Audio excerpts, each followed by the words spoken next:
As a counselor in training, I identify or aspire to be a counselor with a Christian worldview. For me, I believe it will be an opportunity to work within a more diverse environment or settings. I also believe it will allow me to interact with more diverse individuals or clients.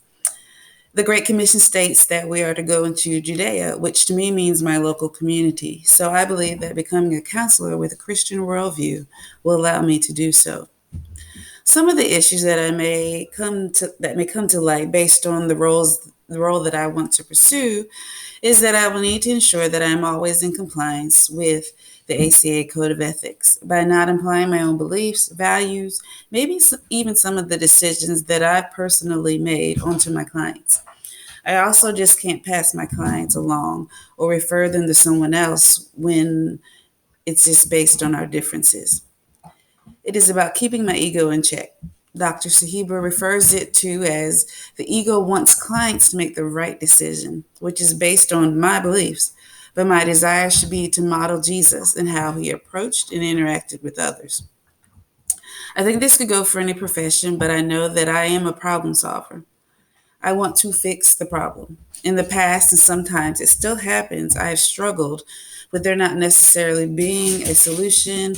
Um, and I've thought of it as some type of failure when I couldn't figure it out or didn't necessarily have a plan.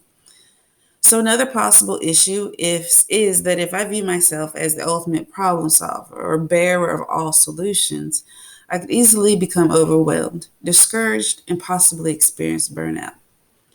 I believe it is possible to maintain your Christian views while integrating counseling theories to impact and support others towards growth and self development. There are effective counseling theories and strategies that are considered good because the client's counseling goal is achieved. Also, individuals being in touch with their spiritual side is now considered beneficial for the client. Ultimately, my job is not to change someone, but to work with my client to build what I would say a runway that enables them to feel safe and secure, listened to, encouraged, hopeful.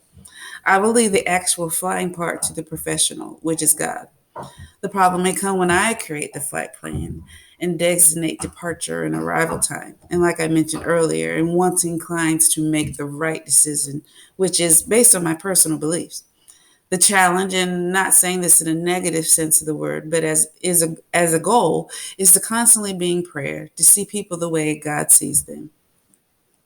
I have to be firm in the word and truly align my actions in all situations with what I say I believe.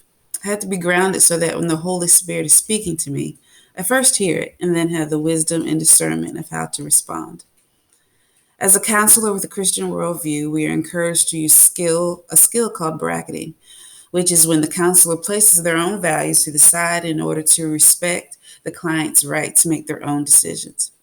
It also entails that the counselor be aware of their own values so that when they're triggered, they can be intentional about working collaboratively with the client to define the counseling goals. As a counselor in training, I'm grateful for the opportunity and challenge to reflect on my beliefs, values, and biases.